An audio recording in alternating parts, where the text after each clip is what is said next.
Hello and welcome back. Today I'm going to make a chicken risotto with the chicken stock I made from my carcass that I had the other day. Come along and join me. So first things first, I'm going to chop my shallots up. So I'm just going to take the end off. Now I've chopped my shallots, I'm bringing up my pan to temperature. I want to keep it relatively low, apply some oil, and while that's happening I'm just going to mash some garlic down and give it a nice and fine chop. Again, this will just help it melt. So once the pan's getting to temperature, you can tell that by just putting your hand over it and you'll feel the heat quite simply.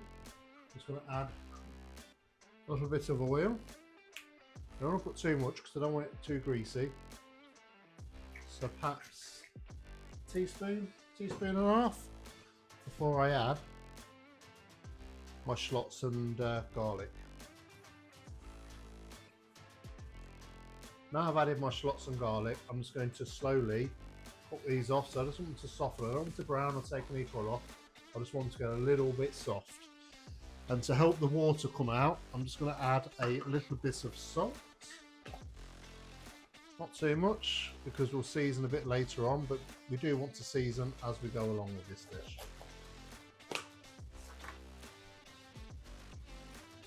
I like to season a little bit at the start and then just before the end finish off with the salt and pepper. That's purely because, especially if you're buying store-bought stocks, as you reduce the liquid, it'll get more intense in flavour, and store-bought stocks and cubes have a high salt concentrate, so it can make the dish a little bit too salty if you're not careful. But as we're using a homemade chicken stock today, I know there's no salt in it, so that's why I don't mind adding a little bit more than normal now. My eyes! Now these are starting to soften just a little bit, I'm just going to add my thyme and my bay leaf nice and early. Because these are hard herbs, they can take a little bit more cooking, so don't be afraid to add them in a little early. So now the onions are pretty much cooked, so they're nice and soft. What I'm going to do is add my rice. Now, add the rice to how many people you're cooking for. I'm cooking for 4 today and I'll probably have it for lunch tomorrow, so I'm going to add quite a bit.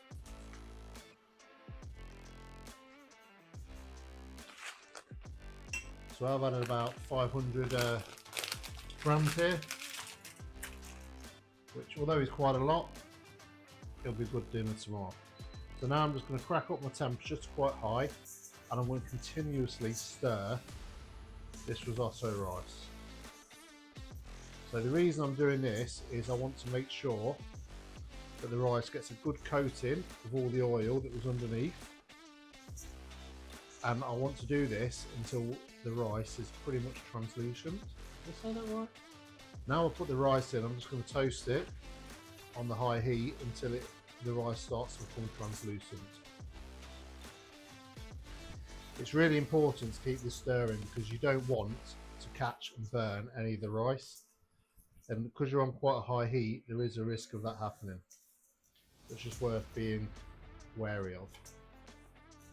Now this will take about 3 to 4 minutes of keeping it stirring and you'll start to see a difference in the rice,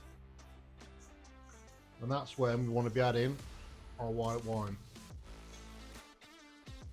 So now my rice is starting to go a bit translucent, I'm going to add my wine. So for this, because of the amount I've done, I'm going to add 1.5 glasses of wine. Now again, this is quite an important stage of the risotto. If you get this right, the rest is pretty easy. Get this in, and now I'm going to bring the heat down a little bit and then just stir it. Now we're going to do that until all the wine is pretty much evaporated.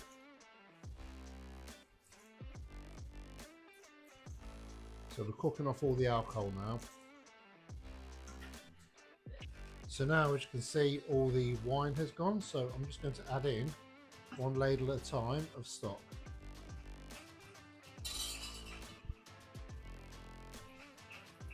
So I'm just going to continually stir this until all my stock is absorbed by the rice, and then I'm going to repeat the process. If you run out of stock towards the end, you can make a little bit more chicken stock up, or just add a bit of water if you've used your own chicken stock, which is what I'm going to do if I'm a little bit short. Now we'll be doing this for the next 40 to 60 minutes. You don't have to stand by it continuously. Once it's started to hold the fluid like this, you can leave it for a little bit, just give the odd stir. Just make sure you don't leave it too long because you don't want to catch your risotto rice.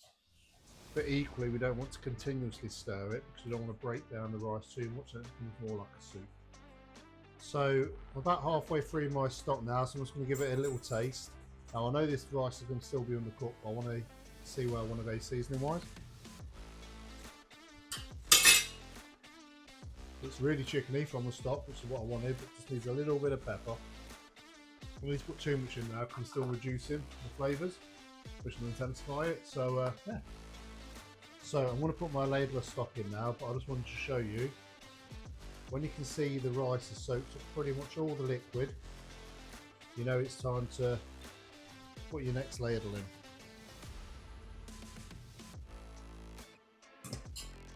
And then we just continuously stir this for a couple of moments so it all gets incorporated in, and then we let that absorb into the rice.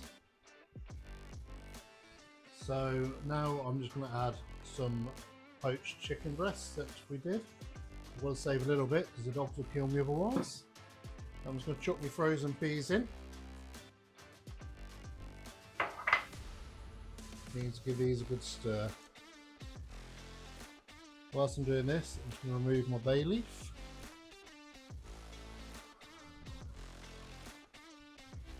I'm going to find me a bunch of thyme in a minute. So my risotto is now cooked, which is beautiful. So you can see it's nice and thick. So I just want to finish it by adding a little bit of my chicken skin butter that I used the other day. And then I'm also going to put a little bit of parmesan in.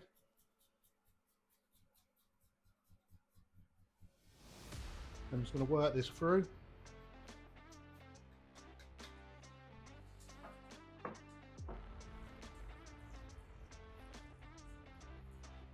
So the butter is just going to help with the seasoning slightly. So I'm going to give it one more taste test at the end once I've worked this butter in.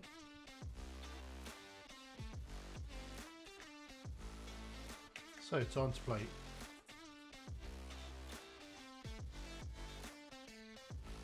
Finish it with a little bit of parmesan.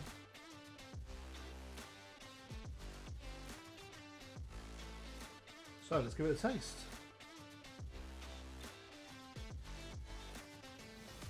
For a dish that used to really scare me to cook, now I've done it a few more times, it is one of the most amazing and actually pretty simple dishes to do.